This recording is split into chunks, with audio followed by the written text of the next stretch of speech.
Good afternoon, dear friends. Once again, we are here this beautiful afternoon, London, UK, United Kingdom.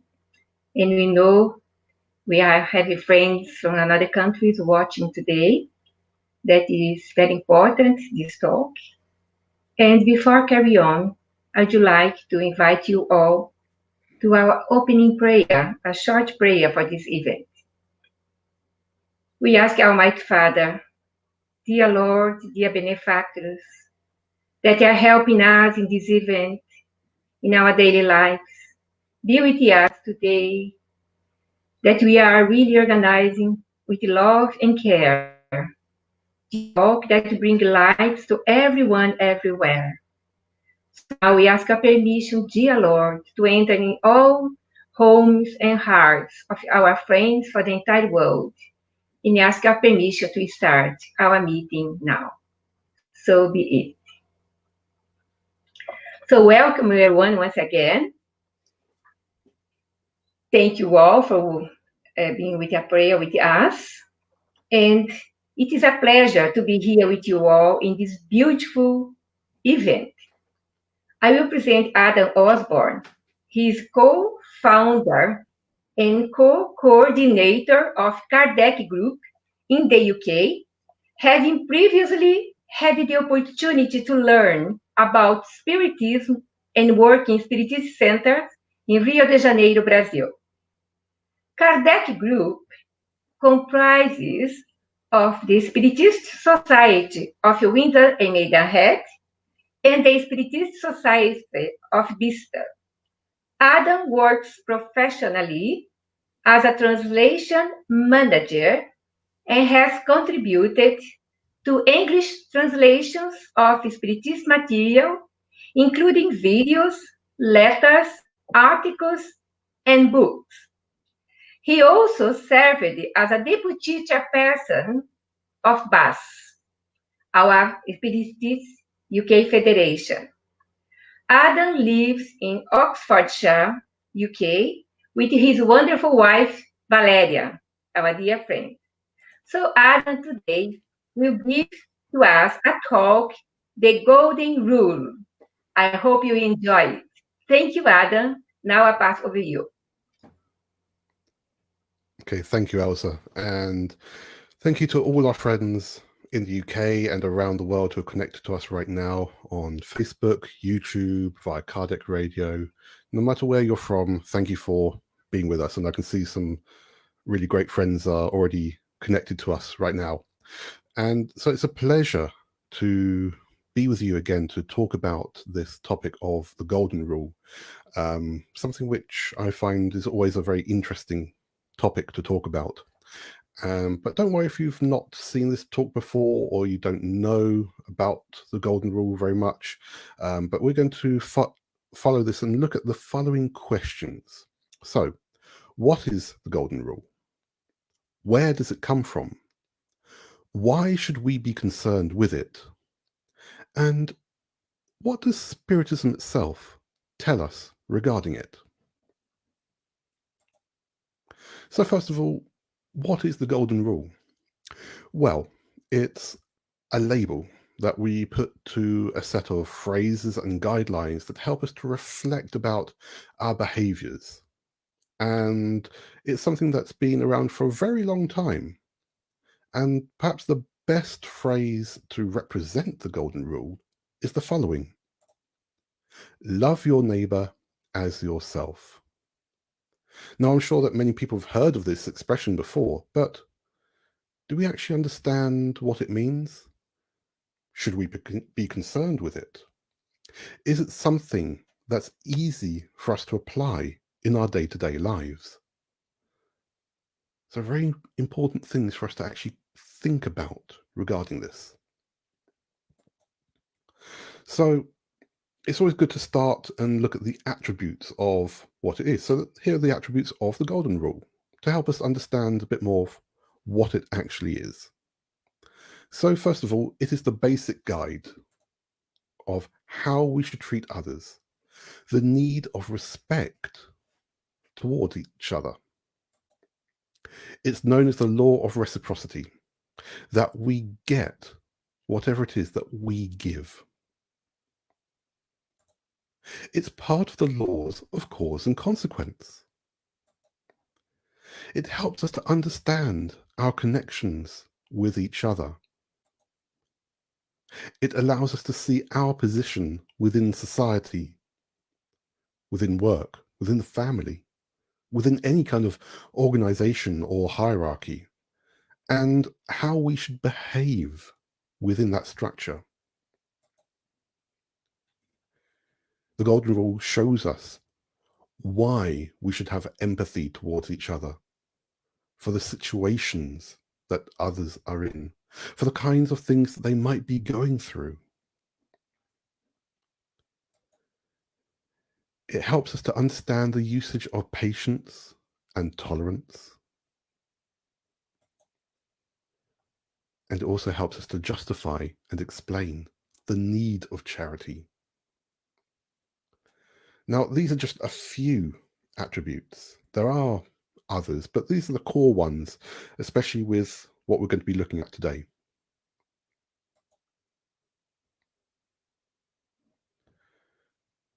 So, now that we've got a rough idea of what it is, we can now look at where it came from and when it first started to appear.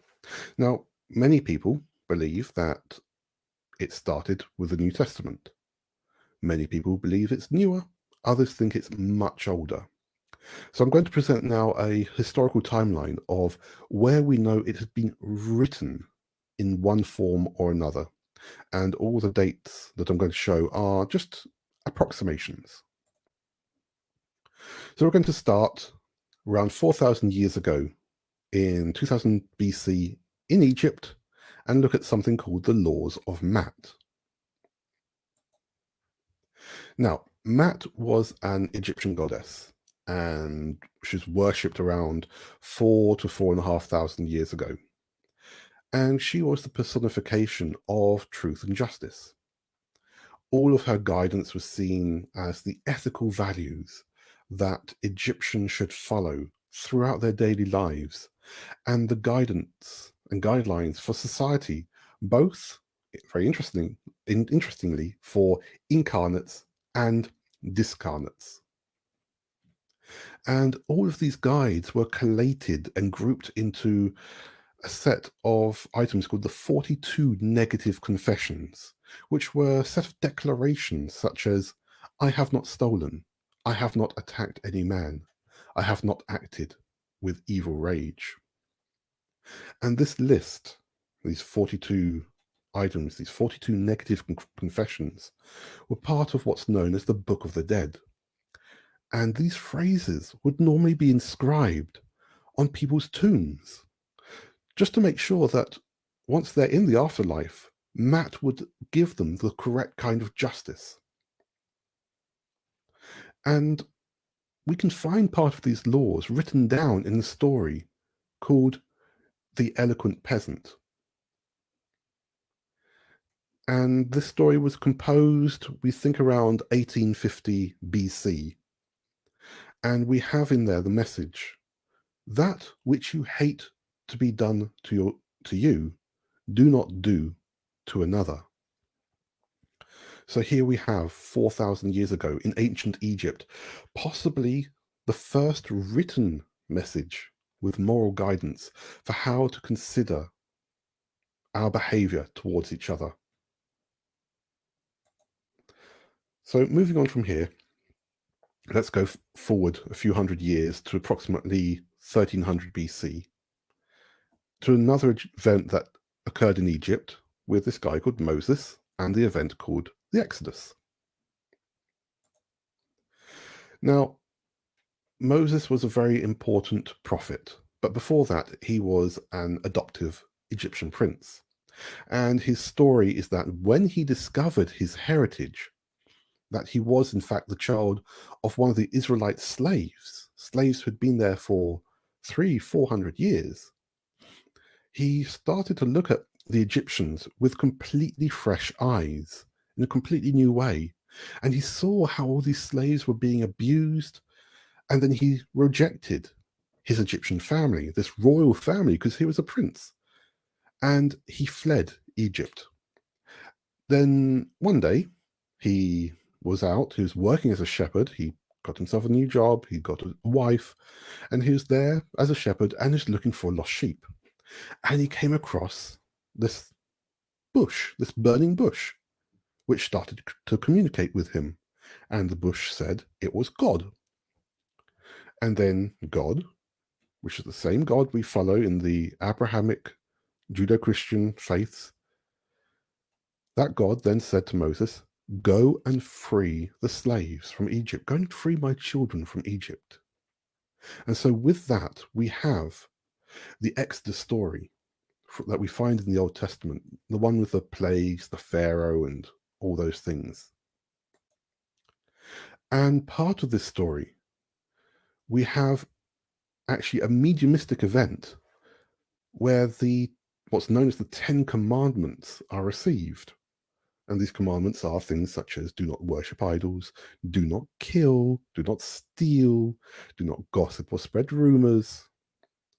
And just a note here that commandments isn't necessarily the right word for this, but duties or guidelines, because really these are guidelines of how to be considered a good person within society, a good person now and in the afterlife.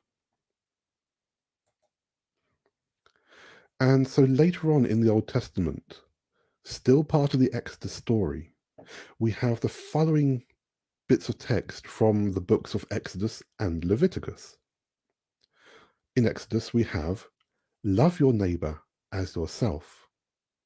And in Leviticus, "You shall not take vengeance or bear a grudge against your kinsfolk." And, these were quite important instructions, guidelines for all these people that were fleeing Egypt, these 600,000 people that were fleeing Egypt, because they needed to learn how to bond and live and get on well with each other in peace, in harmony. And, especially if they're going to end up spending 40 years together in the desert. So moving on now from Egypt, we're going to head east and go to Nepal to around 600 BC and look at the story of Buddha.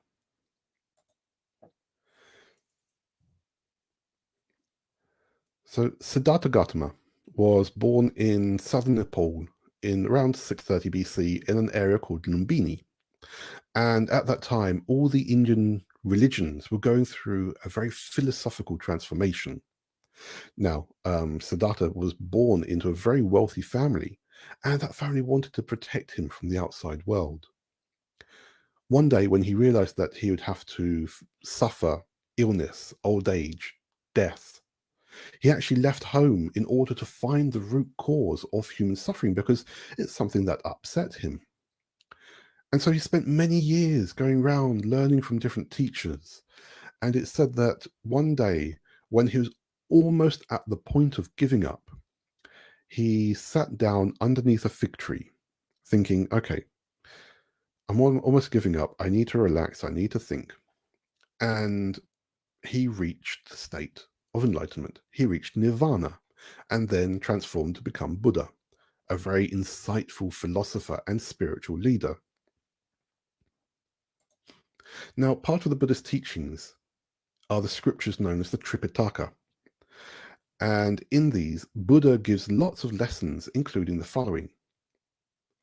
Hurt not others in ways that you yourself would find hurtful.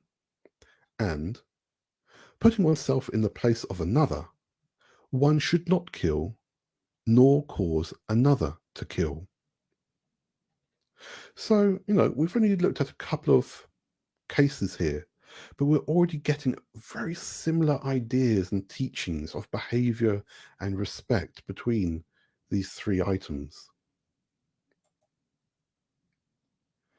So heading east a bit more, let's now head to China to around 500 BC and talk about Confucius. Now, Confucius was born into a military family, and he worked in various governmental roles. He was seen as many people as a good role model for proper conduct and righteousness. And apparently, many people would go to his village to talk to him because everyone thought, wow, he knows what he's doing. He's a really righteous and moral person. And he was a philosopher, he was a politician. He was a politician for many years. He worked in the government.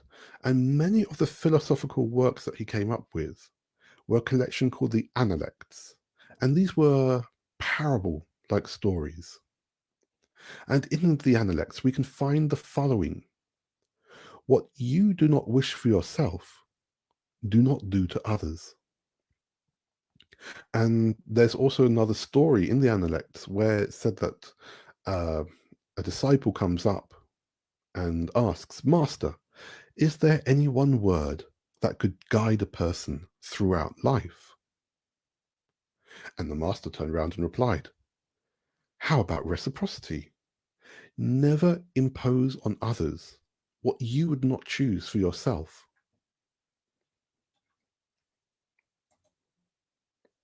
So now we're starting to see that various cultures around the world were receiving similar messages and instructions relating to conduct, to discipline, social behavior. So we're going to jump forward a bit more and go west and go to Greece and talk about a guy called Isocrates.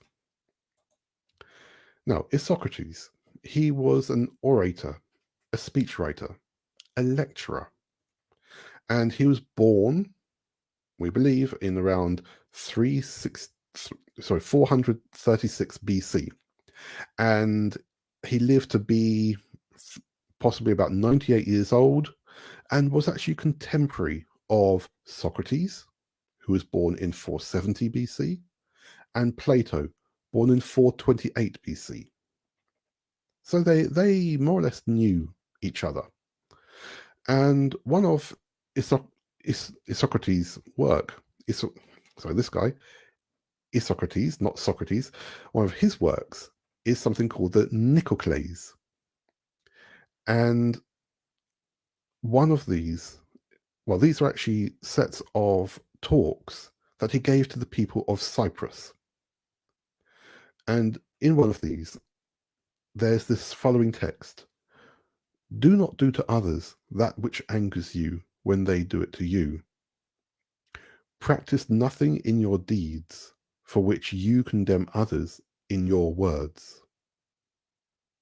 Now, it's actually very possible that these were the teachings of Socrates, which Isocrates wrote down.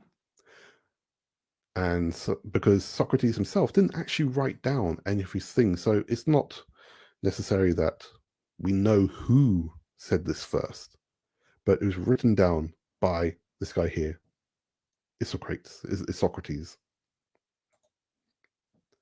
Now, from Greece, we're going to head back east to India, to roughly the same era, and look at the Mahabharata.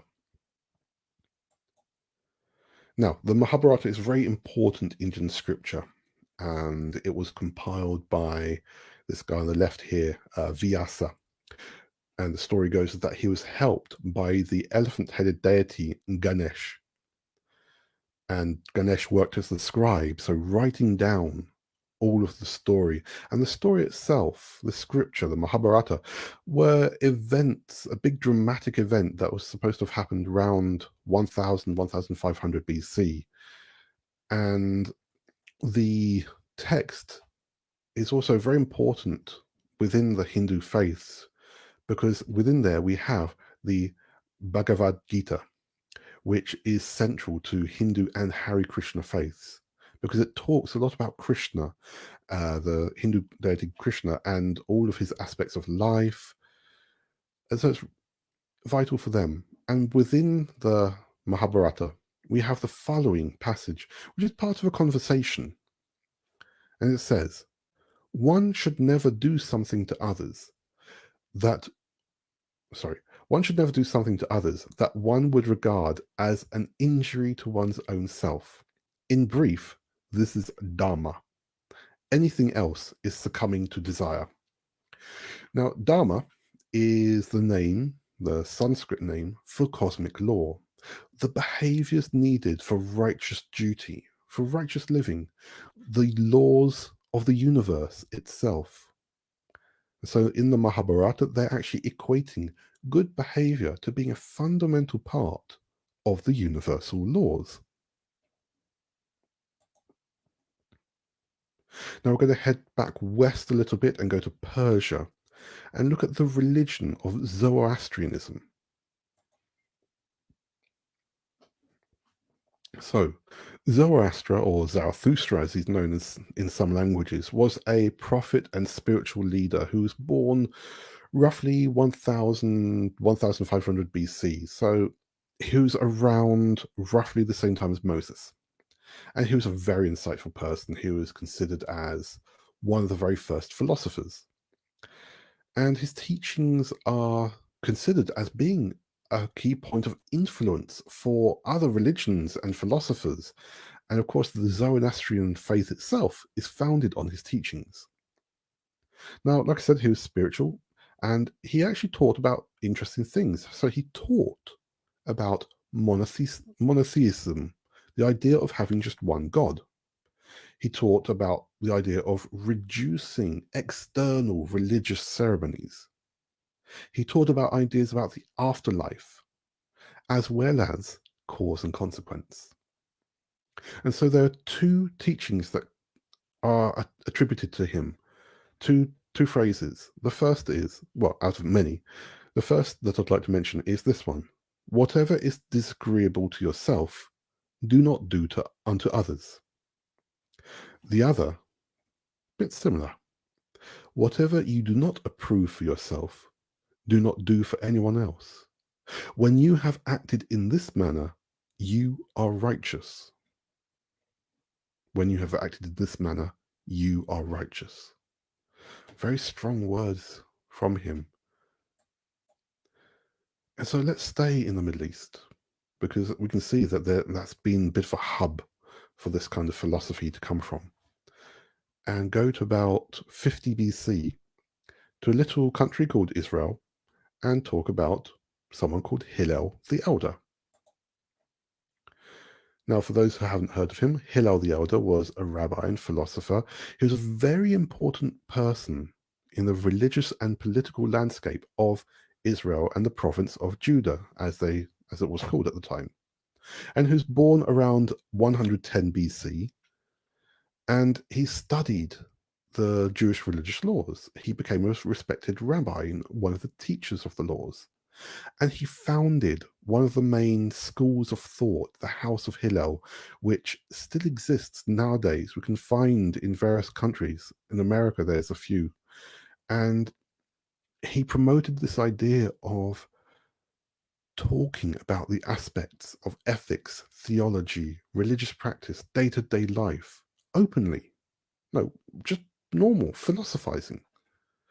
And Hillel became the president of the court and place of judgment, the Sanhedrin, which, if anyone's read the book Paul and Stephen, you'd have heard of the Sanhedrin. And so Hillel was really important to that. And he was also really important to spreading a new idea at the time called social justice order, which was the concept that everyone has the direct responsibility for not only their own moral, spiritual, and material welfare, but to look out for and have responsibility for the moral, spiritual, and material welfare of others, of society in general. And there are many phrases and things that are attributed to him, which are written down in various commentary books, including this first one. Do not judge your friend until you have stood in their place. So a bit of empathy happening there. And there's a quick story I'd like to say about him. And that one day, a non-believer at the time went to another similar teacher called Shammai. And Shammai also had a philosophical house of study, and this guy goes to him and says, Rabbi Shammai, you're a great teacher. In fact, you're one of the greatest teachers. And to prove that you're a great teacher, while I stand on one foot, I want you to teach me all of the laws of the Torah, the Old Testament. And obviously Shammai knew that this would be something quite impossible to do. How can you pass on such knowledge, such information to someone while they stand on just one foot without them falling over? And so he thought for a moment and said, you know what? I can't do that. Go to Hillel. He can do it. But knowing that Hillel also would fail with this. So the guy goes off and talks to Hillel, and he says, Rabbi Hillel, no, you are the greatest teacher. You know everything. While I stand on one foot, teach me everything that's in the Torah. Oh, Hillel apparently just waited for a moment, thought, and they said, okay, go ahead. So while the guy was standing on his leg, Hillel waited a moment more and then turned around and said, that which is hateful to you, do not do to your fellow. That is the entire Torah. The rest is just commentary. Now go and study. So Hillel was bringing this idea that it's not just a case of passing information, but going to study, to look at things clearly from different angles, to find ways that we can perhaps apply these teachings to our daily lives.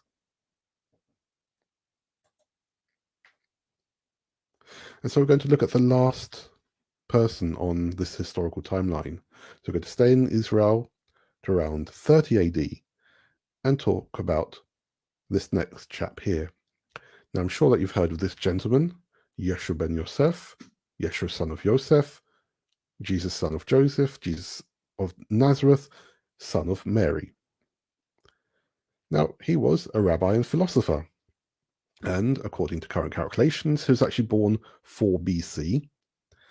And I'm not going to talk about the story of him and his disciples and all those things, but he talked about many things in relation to the Golden Rule.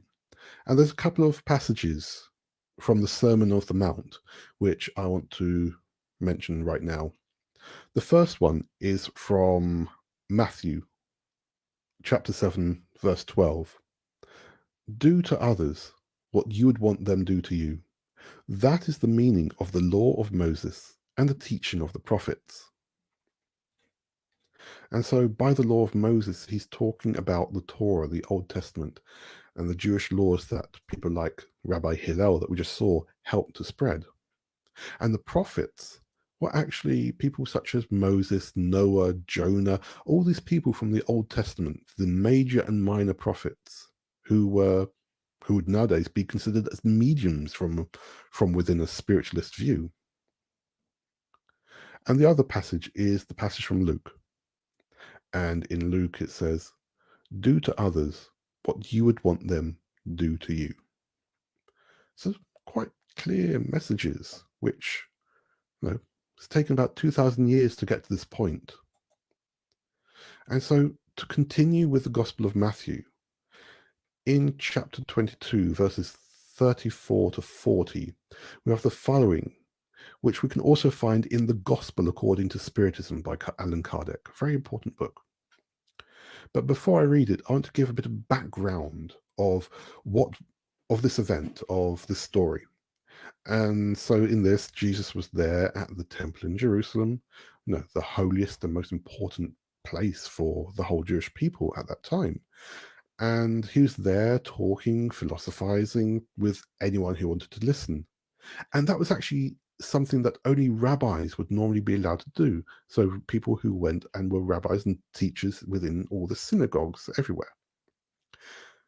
And so various people came up to him and started asking him questions, some trying to test him, some just trying to get information to see how well he knew the scriptures, the laws, the Torah. And it was and still is actually completely allowed and encouraged to talk and philosophize about these things. So it was a normal practice, a normal thing to happen on any day of the week apart from the day of rest. Now, one of the people coming up to him was a Pharisee, and they've been given a bit of a bad name in the New Testament, but they were actually a very philosophical and spiritual Jewish group who completely accepted the idea of discussing and commenting on the Old Testament, on the Torah. They fully believed in the immortality of the soul, the concepts of spirit, afterlife, reincarnation. And we have to remember that the actual idea, the formation of rabbis, teachers, is actually something that started with the Pharisees as well. So this Pharisee comes up, so someone spiritual comes up to Jesus and says, "Teacher, Rabbi, what is the greatest commandment in the law?" And Jesus turns around and says, "You shall love the Lord your God with all your heart, with all your soul, and with all your mind. This is the first and greatest commandment. And the second is like it. You shall love your neighbor as yourself. On these two commandments hang all the law and the prophets." So all the law, meaning everything that's written in the Torah, everything from the Old Testament, could be based on these phrases. Everything that the prophets had brought could be based on these phrases. So great message, really strong confirmation, the importance of looking at our behavior, the need of personal study, confirmations of the same message that had been written for almost 2,000 years by this point.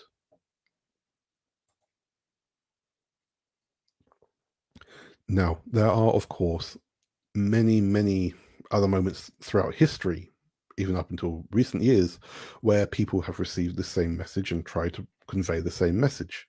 And we can see it within, for example, Islam, Sikhism, the African religions, Yoruba, the indigenous First Nation religions of North America, South America, Polynesian races. But what about Spiritism? What is it that this philosophy that Kardec brought to us 160, 170 years ago, what does that say about it? Well, in the Gospel according to Spiritism, we have chapter 11, Love Your Neighbor as Yourself. So we have a chapter completely dedicated to the Golden Rule. And in this chapter, item 4 of this chapter, Kardec himself brings a reflection on the passage that I just read from Matthew a moment ago. And Kardec says, "To love your neighbor as yourself, to do to others as you would have them do to you, expresses the most complete form of charity, because it summarizes all of humanity's obligations toward their fellow beings." All of humanity's obligations toward their fellow beings. Not just some, all. And Kardec continues at the same item. We can find no guide we can find no guide to take as an example that is more guaranteed in this respect than that we should do to others what we would have them do to us. What right have we to demand that they behave in any better manner, that they be more benevolent or more devoted to us than we are to them? So Kardec is actually helping us to understand the moral aspects of the Golden Rule, that no matter how we write it, rewrite it, rephrase it, paraphrase it, it is, as he says, the most guaranteed guide, the best guide for us to actually follow regarding our behavior towards each other.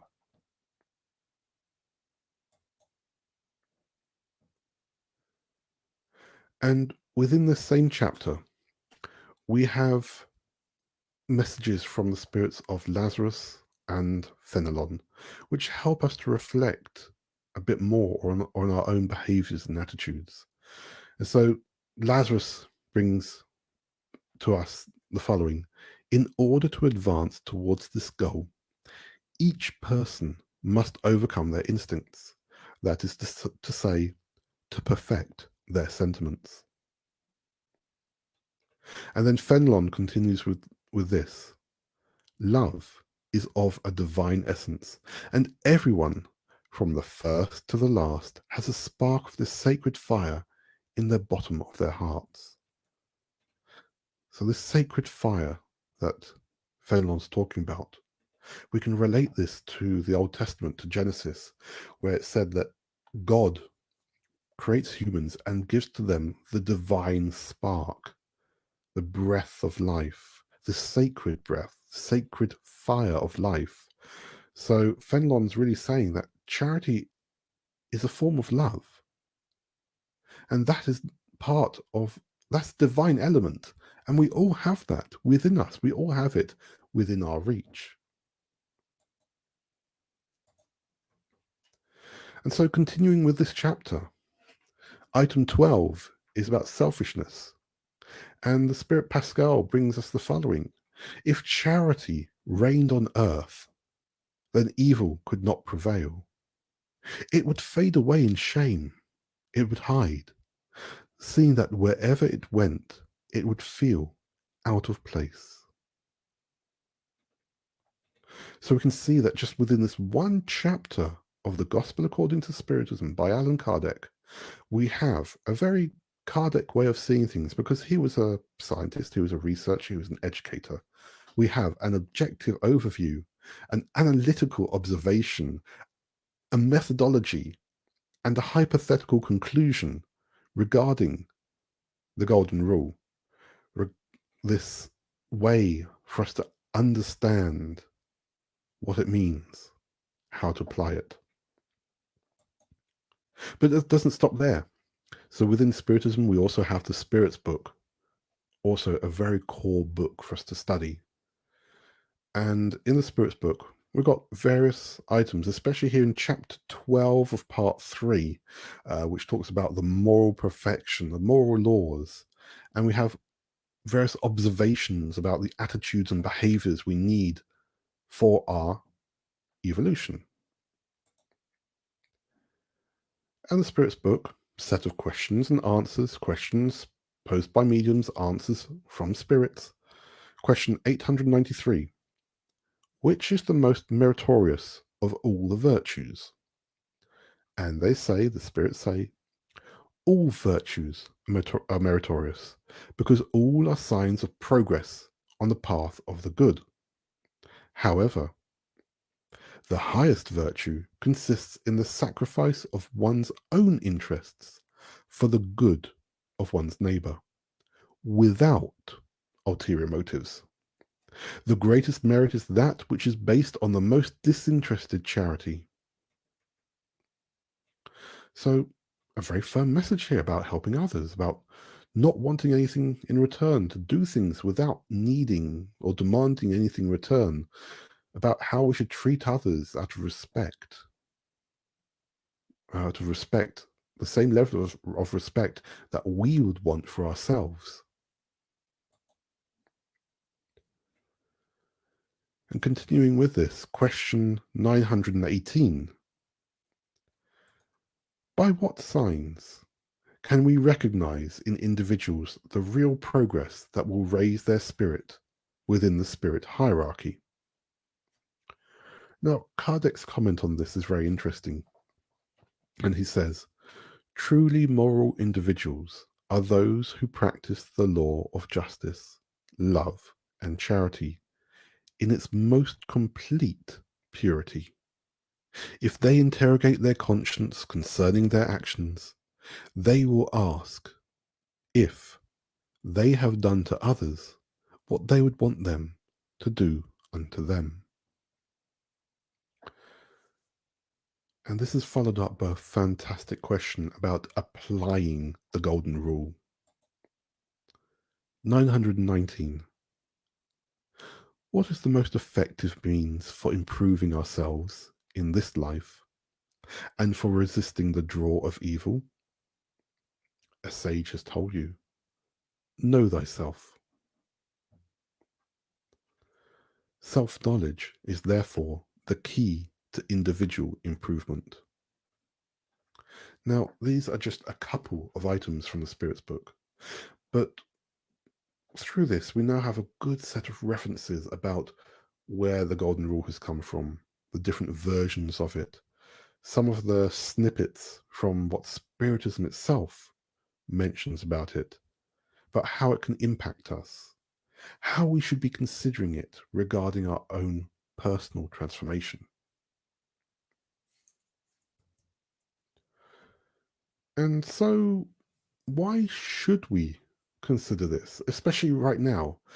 And, we've been going through such an odd time the past few years, so much political tension between different countries, political tension due to Brexit, Me Too, Black Lives Matter, this viral pandemic, which has caused social distancing, lockdowns, travel restrictions, anxieties in America, Brazil, and other countries due to this virus, the number of cases of this virus, economic upheaval because of this, resulting in lost income, redundancies, bankruptcy, company closures, tensions in different countries due to religious and racial intolerance.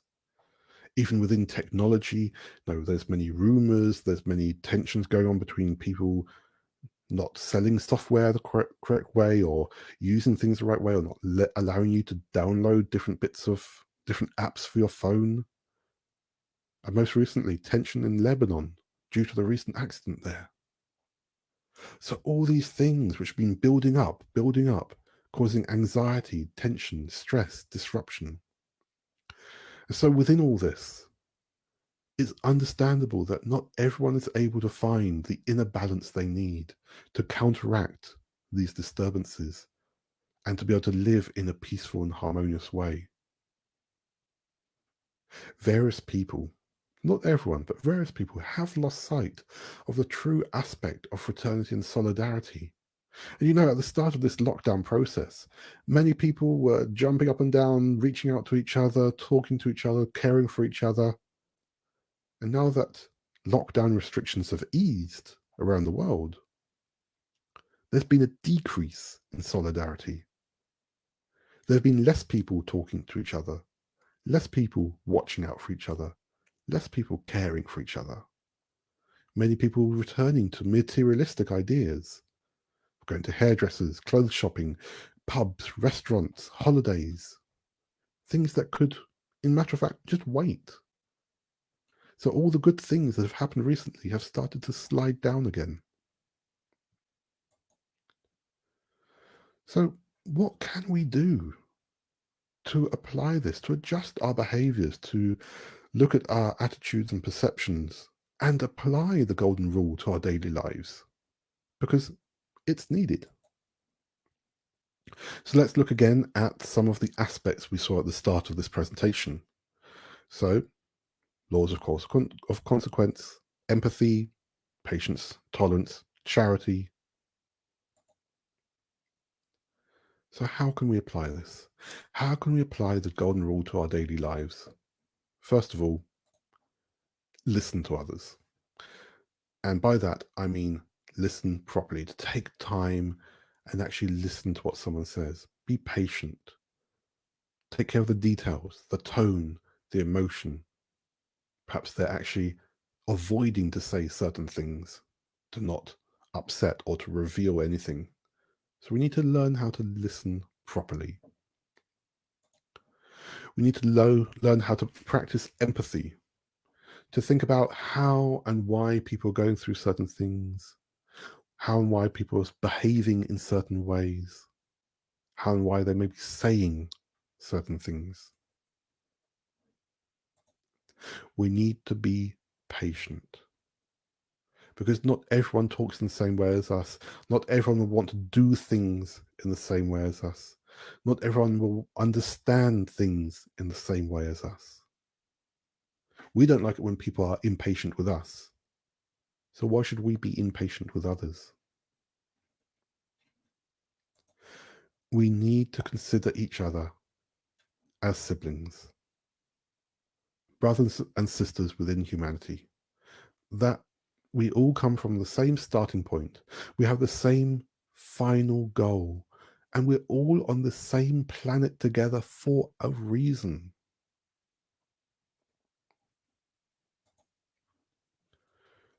We need to avoid giving criticism. We don't like it when others criticize us. We don't like it when people judge us.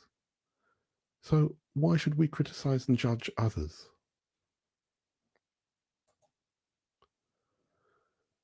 We need to have empathy and consider the hardship or prejudice another has suffered. We need to put ourselves in their shoes, because we can't understand someone's life story, their challenges, their struggles, their background, unless we have had exactly the same experience as them. We can possibly relate to it, but we might not fully understand it.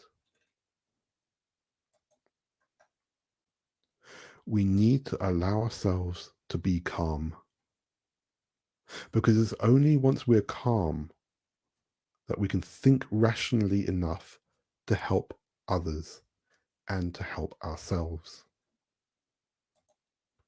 And with that, we have to elevate our thoughts every day through meditation, through prayer, through any spiritual connection with mentors, with guides. Raise our thoughts to find a spark of peace within us, the calmness we need in order to not be irritated or impatient with others, the calmness we need for tolerance. We need to be a friend in the very true sense of what a friend is. Because there are times when we need a friend. We need to learn to be more loving and more compassionate, to respect others for who they are and how they are. Because we cannot change ourselves. Sorry, we can change ourselves, but we cannot change others. So we cannot change others, we can change ourselves.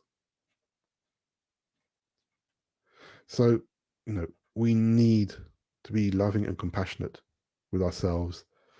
And all of these things, in fact, we have to learn how to apply to ourselves.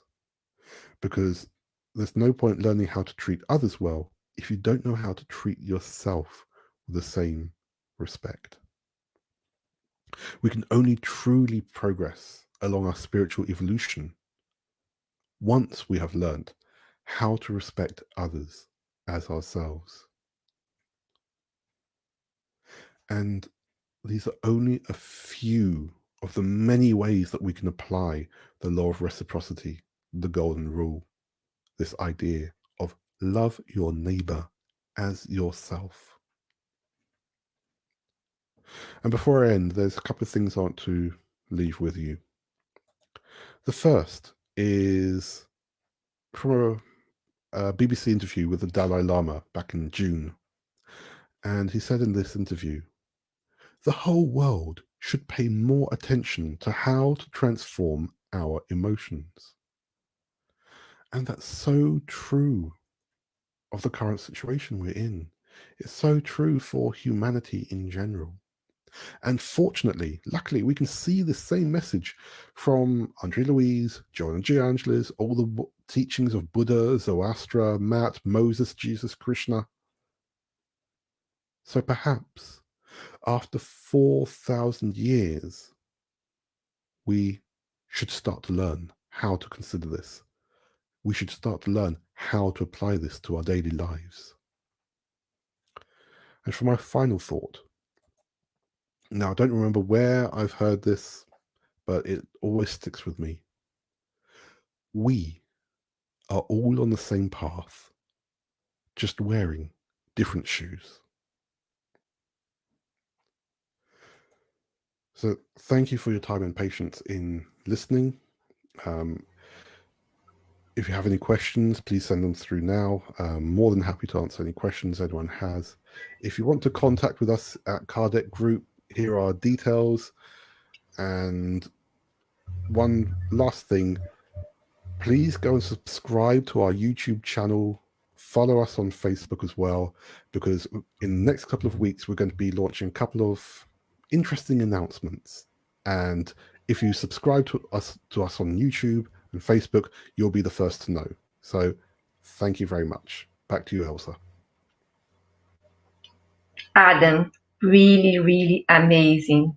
It's the second time that I listen because it's really good, especially when you finalize with Dalai Lama when he said about the emotions. And we know how important it is really to hold sometimes, to learn about our emotions, how we can conduct our emotions. And Vanessa Anceloni, she had a very nice topic and talk about, and she's the founder of School of Emotions.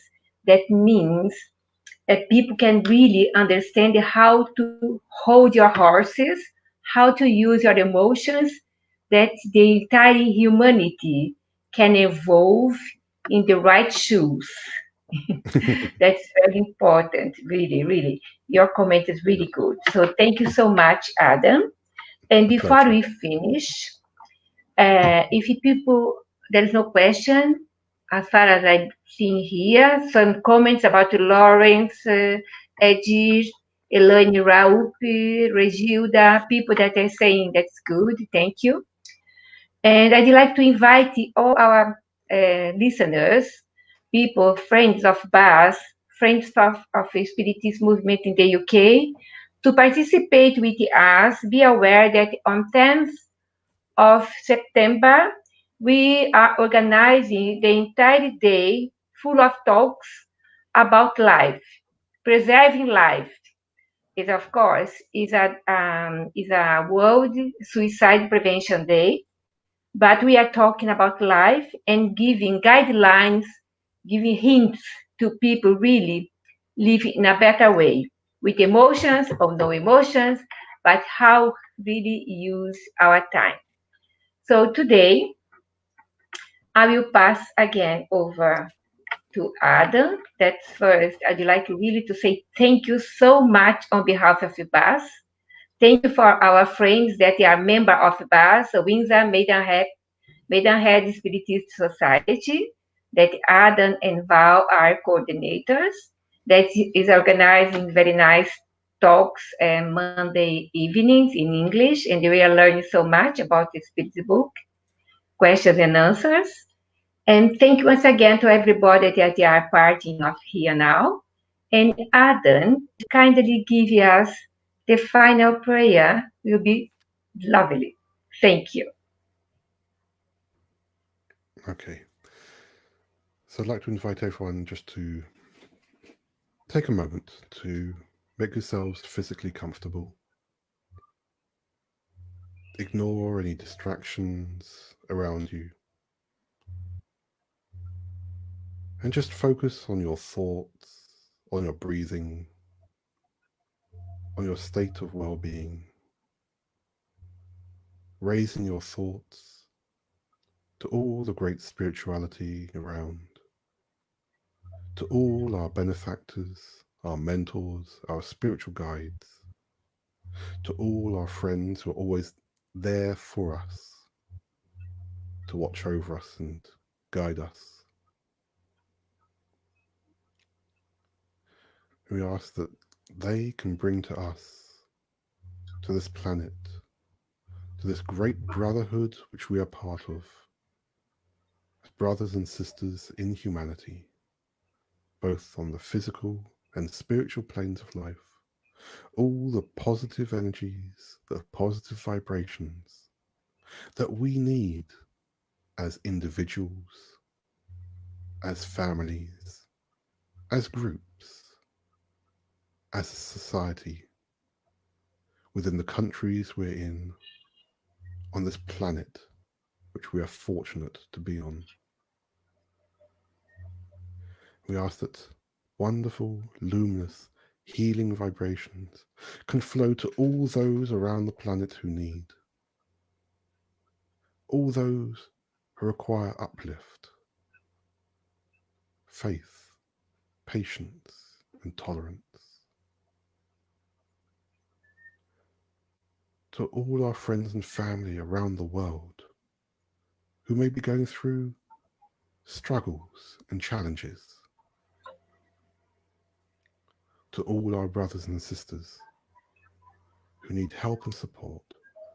We ask that they, as well as everyone else on this planet, can receive the strength, the patience, the faith, and peace that we need to overcome the challenges we have, to face the moments that we have, so we can lift up our heads,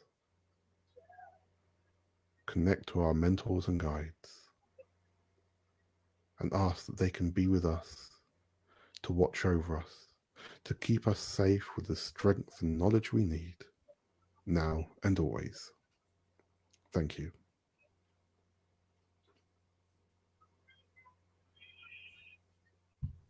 Thank you, Adam.